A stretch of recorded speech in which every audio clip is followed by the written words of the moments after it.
Hola, saludos fraternos para los hermanos, amigos y amigas de Bolivia. Con gusto he aceptado esta invitación para compartir con ustedes en este Congreso Internacional de Salud Familiar Comunitaria e Intercultural del año 2024, esta presentación que voy a hacer sobre determinación social como categoría central de la epidemiología crítica para la comprensión de la salud y la enfermedad de nuestra población. Pero antes de comenzar, permítanme dar un saludo fraterno a mi querido amigo Franz Trujillo. Aquí debe estar con ustedes en este evento en Calamarca.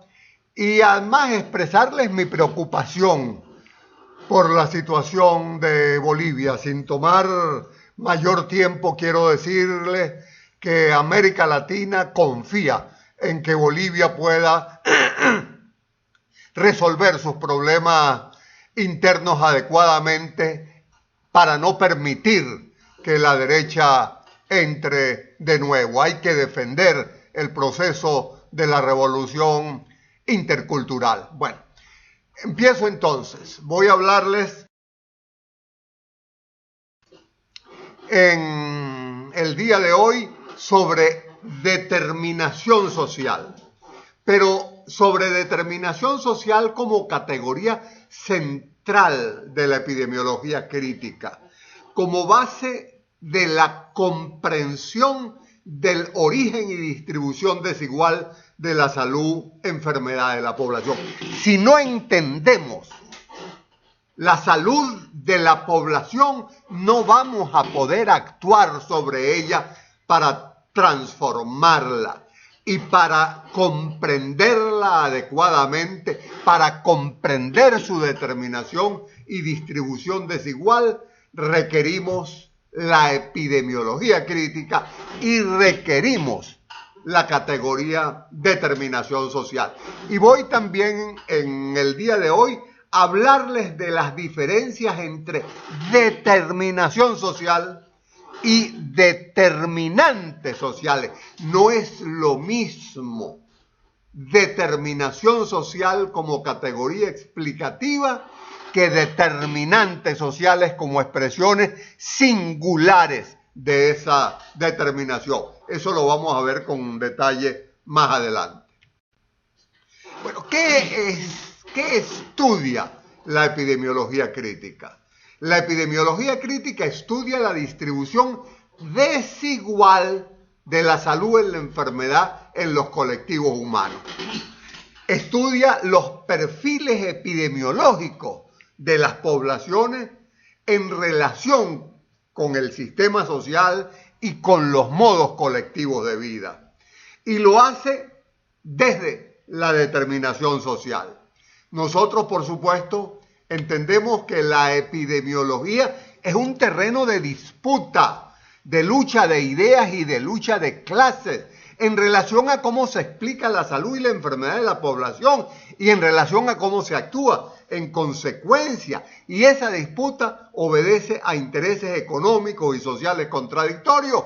Y desde esa perspectiva hay una epidemiología que legitima las desigualdades y hay una epidemiología, la crítica, que las analiza, que las critica en la perspectiva de transformar la sociedad en la que nos encontramos. Esa es nuestra perspectiva epidemiológica. ¿Qué es entonces? Comenzamos la determinación social de la salud. Pero en primer lugar es una categoría explicativa que es fundamental para el pensamiento crítico en salud porque plantea que la salud y la enfermedad de la población no son procesos exclusivamente biológicos, sino que son sobre todo procesos social e históricamente determinados.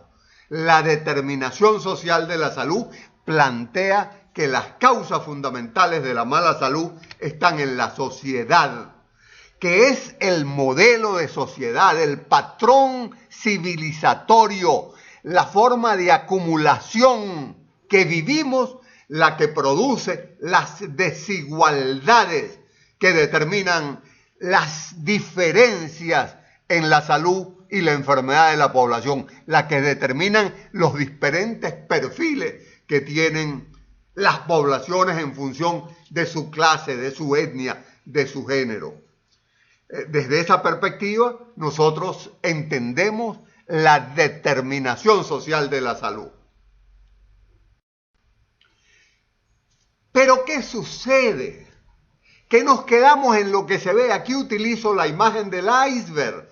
En lo que se ve es chiquitico y lo que permanece oculto es muy grande. Entonces nosotros lo que vemos de la enfermedad es muy poco y lo que permanece oculto es mucho. Entonces la epidemiología crítica y la determinación social de la salud tratan de develar lo que está oculto.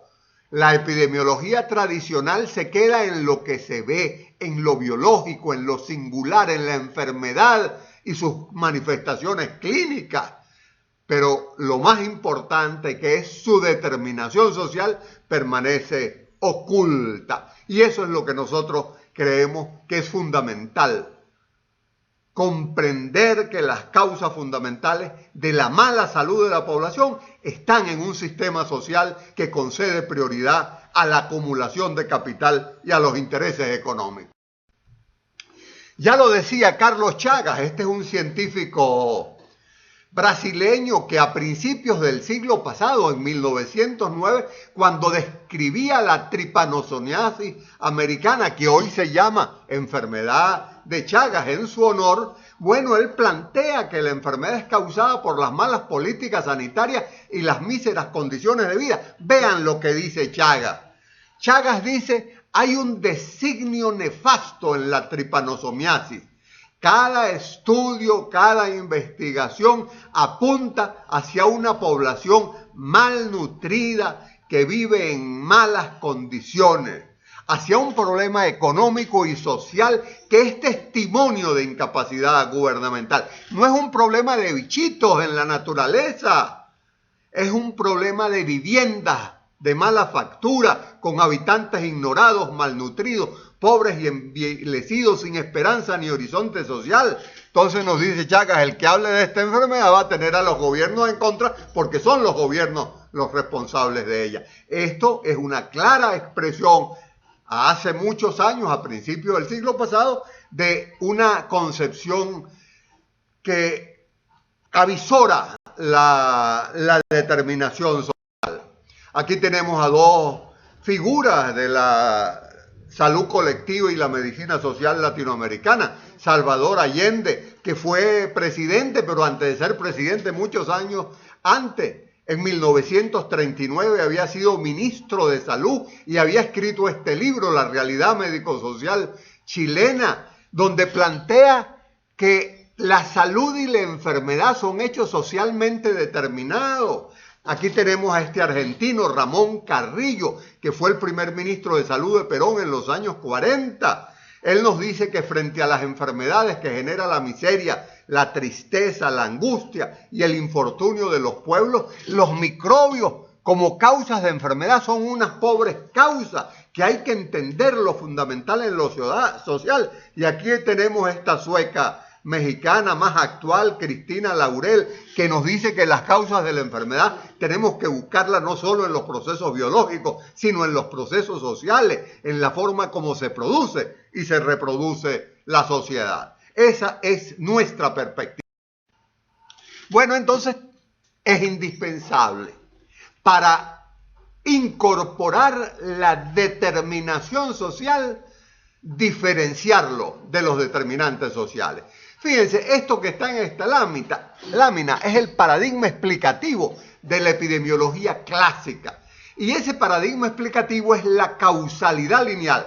Tenemos lo biológico por un lado, tenemos lo social por otro lado, y hay una relación lineal causal.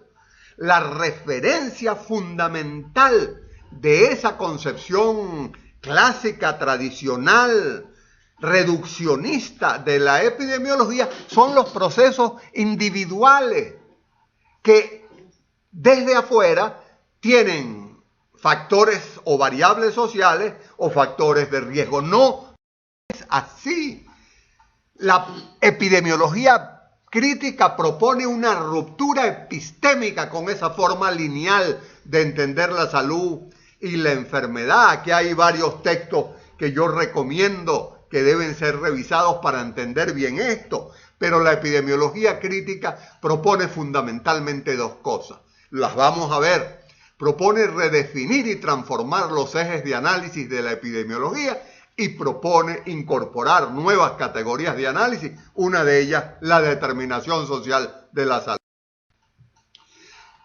Y la primera cosa que hace la determinación social es superar la concepción lineal sobre la relación biológico-social. Ya veíamos antes lo biológico por un lado y lo social por otro. No, nosotros lo entendemos desde la perspectiva de este esquema que está en esta lámina. Lo biológico está subsumido en lo social y lo social está subsumido en el modo civilizatorio. Eso es lo que se llama el proceso de subsunción de lo biológico en lo social, que lo vamos a ver con mucho más detalle. La subsunción no es otra cosa que el proceso por medio del cual los movimientos menos complejos, los biológicos, están subsumidos en los procesos más complejos, los sociales. No hay una relación mecánica unidireccional, unicausal, lineal, sino hay un movimiento dialéctico donde, por supuesto, cada una de esas esferas, la biológica y la social, tienen autonomías relativas.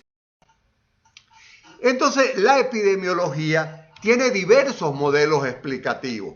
El modelo más clásico de los años 74 de los canadienses, de Lalonde, que fue muy avanzado en su época, pero que hoy es absolutamente insuficiente, que nos habla que la salud está determinada por 4 grandes áreas, no solo los servicios de atención médica, sino los estilos de vida, la biología humana y el medio ambiente. Ya vamos a ver cómo nosotros desde la epidemiología crítica superamos los estilos de vida por los modos colectivos de vida.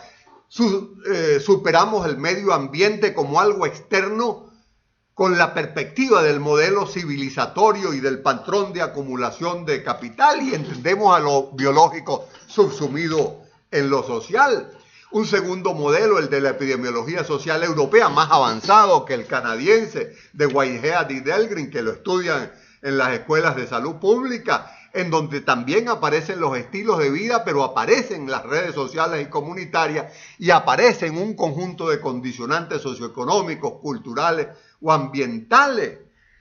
Y además está el modelo de la Comisión de Determinantes Sociales de la OMS de 2008, más avanzado, que introduce ya por primera vez la categoría clase social, la categoría etnia, la categoría territorio como determinantes fundamentales de la salud y la enfermedad. Pero a pesar de eso, esas 3 visiones se quedan centradas en determinantes sociales que luego son convertidos por el discurso sanitario en el concepto dominante de la epidemiología. Este modelo, que es el modelo de la epidemiología crítica, el modelo que utiliza la determinación social y la reproducción social, que analiza la realidad en sus diversas dimensiones, la dimensión de lo singular, de lo clínico, la dimensión de lo particular, de lo comunitario y la dimensión de lo general, de lo social, que incorpora el metabolismo entre la sociedad y la naturaleza, que incorpora la reproducción social y que asume la determinación social como modelo fundamental explicativo para poder diseñar desde la salud pública una acción integral y una acción transformadora. Bueno, ¿cuáles son las categorías fundamentales de la epidemiología crítica? Las categorías que incorpora la epidemiología crítica para superar las limitaciones de la epidemiología clásica son la determinación social, la reproducción social y el metabolismo social, el metabolismo sociedad-naturaleza. Y estas 3 categorías son el eje de ruptura con la epidemiología clásica. Vamos a ver con detalle ahora la determinación social. ¿Qué ha pasado con la determinación social? Como lo decía antes, la determinación social permanece oculta, reducida a determinantes aislados, que son parte del discurso sanitario oficial, pero están reducidos a los tradicionales factores de riesgo. Y las políticas públicas siguen centradas en la enfermedad, no en la salud y en su tratamiento individual. Entonces es importante comprender esa diferencia para poder abordar las desigualdades y para poder abordar la producción y distribución desigual de la salud-enfermedad en la sociedad. Vamos a tratar de explicarlo sencillamente ahora. Nosotros, los seres humanos, los colectivos humanos, tanto a nivel como individual como a nivel colectivo, somos el resultado de la interacción de diversos procesos, fundamentalmente procesos biológicos y procesos sociales, y en los sociales incluimos lo económico y lo ambiental en estos momentos. Entonces son como esas dos ruedas que están allí articuladas. Esos procesos, lo biológico y lo social, tienen vida propia, pero están articulados. Y la producción social de la salud es un proceso complejo determinado por esa interacción, por esa articulación. Y esa articulación se da en función de la forma como se vive y cómo se trabaja. Son la forma como se vive y cómo se trabaja, cómo se resuelven los problemas fundamentales de la vida, los que determinan las formas de enfermar y de morir. Pero ¿qué pasa? Bueno, pasa que la epidemiología clásica y nosotros en la salud pública tradicional detenemos el movimiento complejo de lo biológico y lo social. Pero no solo lo detenemos, sino que lo separamos. Entonces separamos esas dos ruedas. Pero no solo separamos esas dos ruedas, sino que en cada rueda separamos cada pequeño componente, cada piñón de la rueda. Y componemos y convertimos cada piñón de la rueda en un determinante aislado. Entonces un pedacito es el ambiente, otro el agua, otro el alimento, otro la vivienda, otro el trabajo, otro la educación, y terminan siendo convertidos en los viejos factores de riesgo, perdiendo su articulación y su visión de la realidad. Entonces cualquier estudio de determinantes sociales de la salud nos dice esto que está aquí, que el 50% de la población vive en condiciones de pobreza y de desnutrición, que una tercera parte carece de acceso a agua potable, que predomina el empleo informal, que hay elevadas tasas de analfabetismo y deserción escolar, que un porcentaje importante carece de acceso a servicios de salud, pero como piñones aislados de la rueda se olvida la dimensión general, se olvida lo que articula cada una de estas cosas, que es el modelo civilizatorio, que es la forma en la que vivimos, trabajamos y satisfacemos nuestras necesidades, que genera injusticia y desigualdad. Y nos quedamos entonces en las expresiones singulares del determinante social aislado, sin ver la determinación histórica y social de la salud y la enfermedad. Bueno, entonces son las desigualdades sociales las que definen las formas de vivir, de enfermar y de morir en la sociedad. La salud-enfermedad de la población está determinada por la forma como se vive y se trabaja.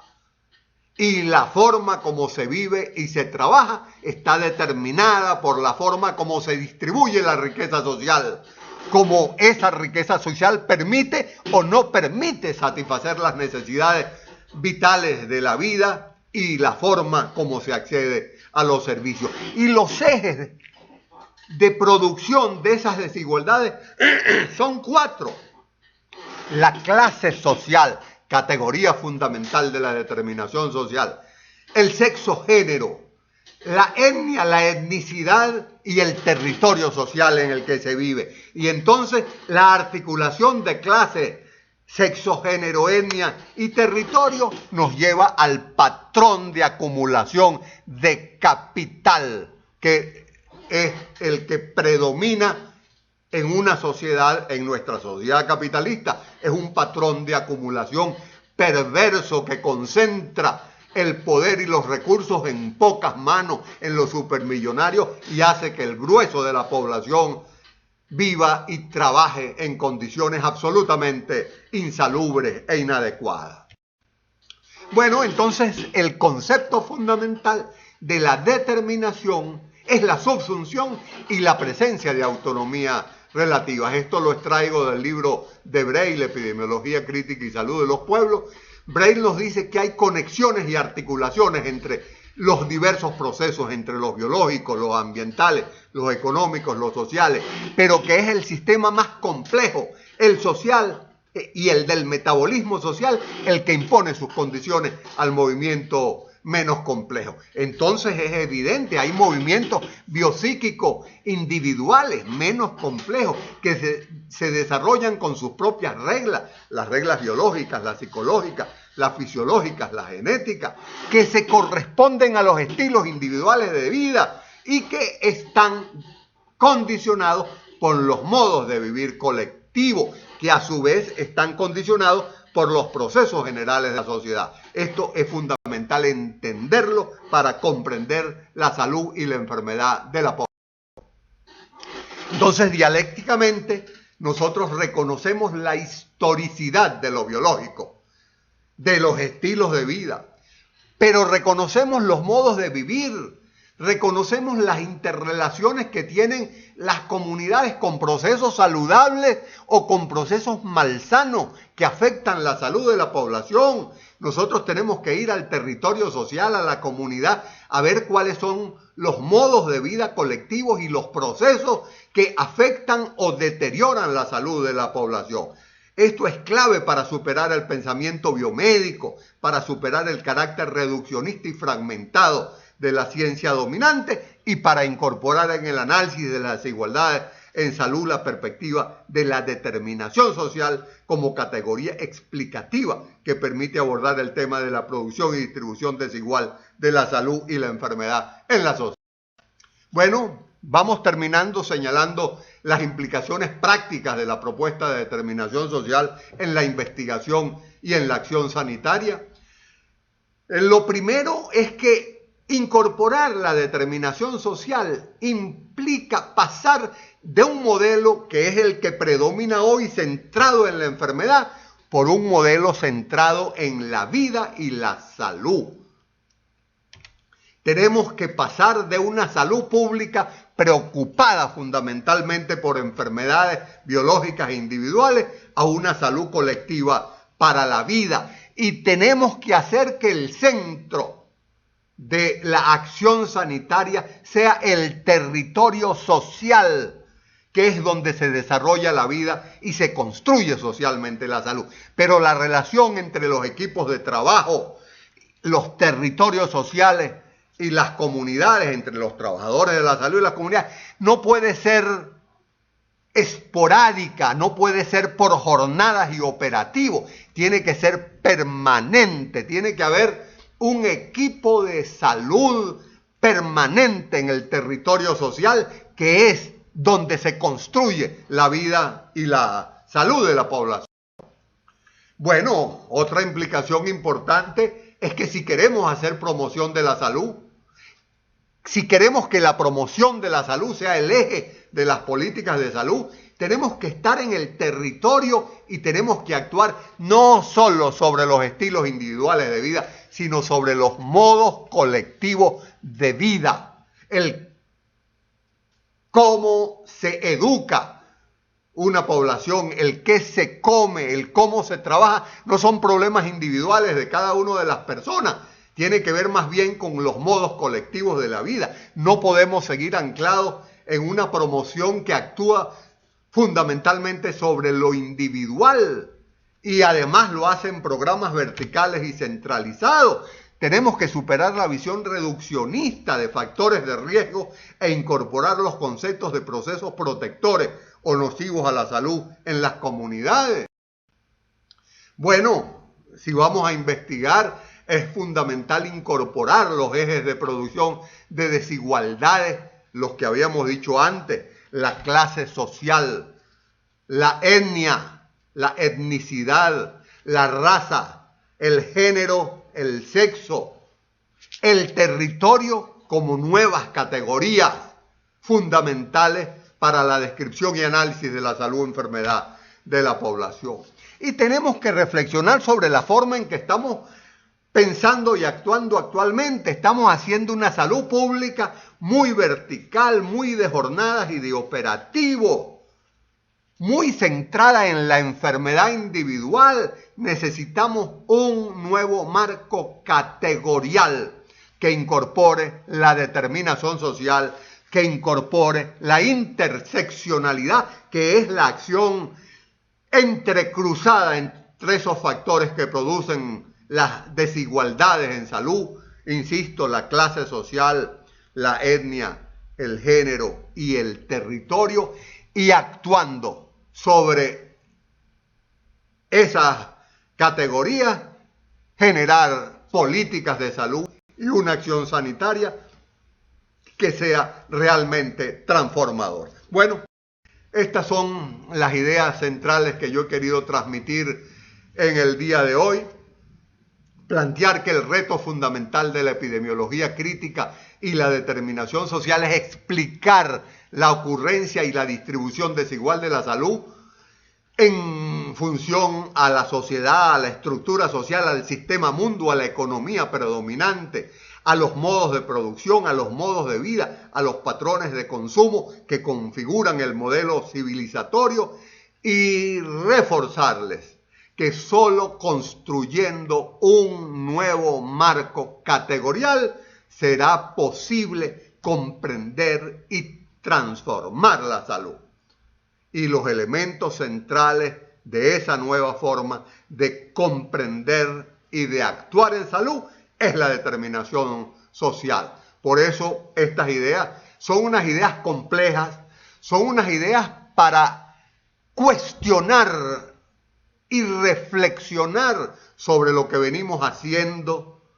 Son una propuesta para reflexionar sobre la acción sanitaria que venimos desarrollando, que sabemos que no está transformando las condiciones reales de vida y de salud de la población. Bueno, eso era lo que yo quería compartir con ustedes. Muchísimas gracias por su atención. Un abrazo a los hermanos y hermanas bolivianas. Gracias, Jackie, por esta invitación. Adelante, un gran abrazo para ti, Franz, y estamos en contacto. ¡Que viva Bolivia!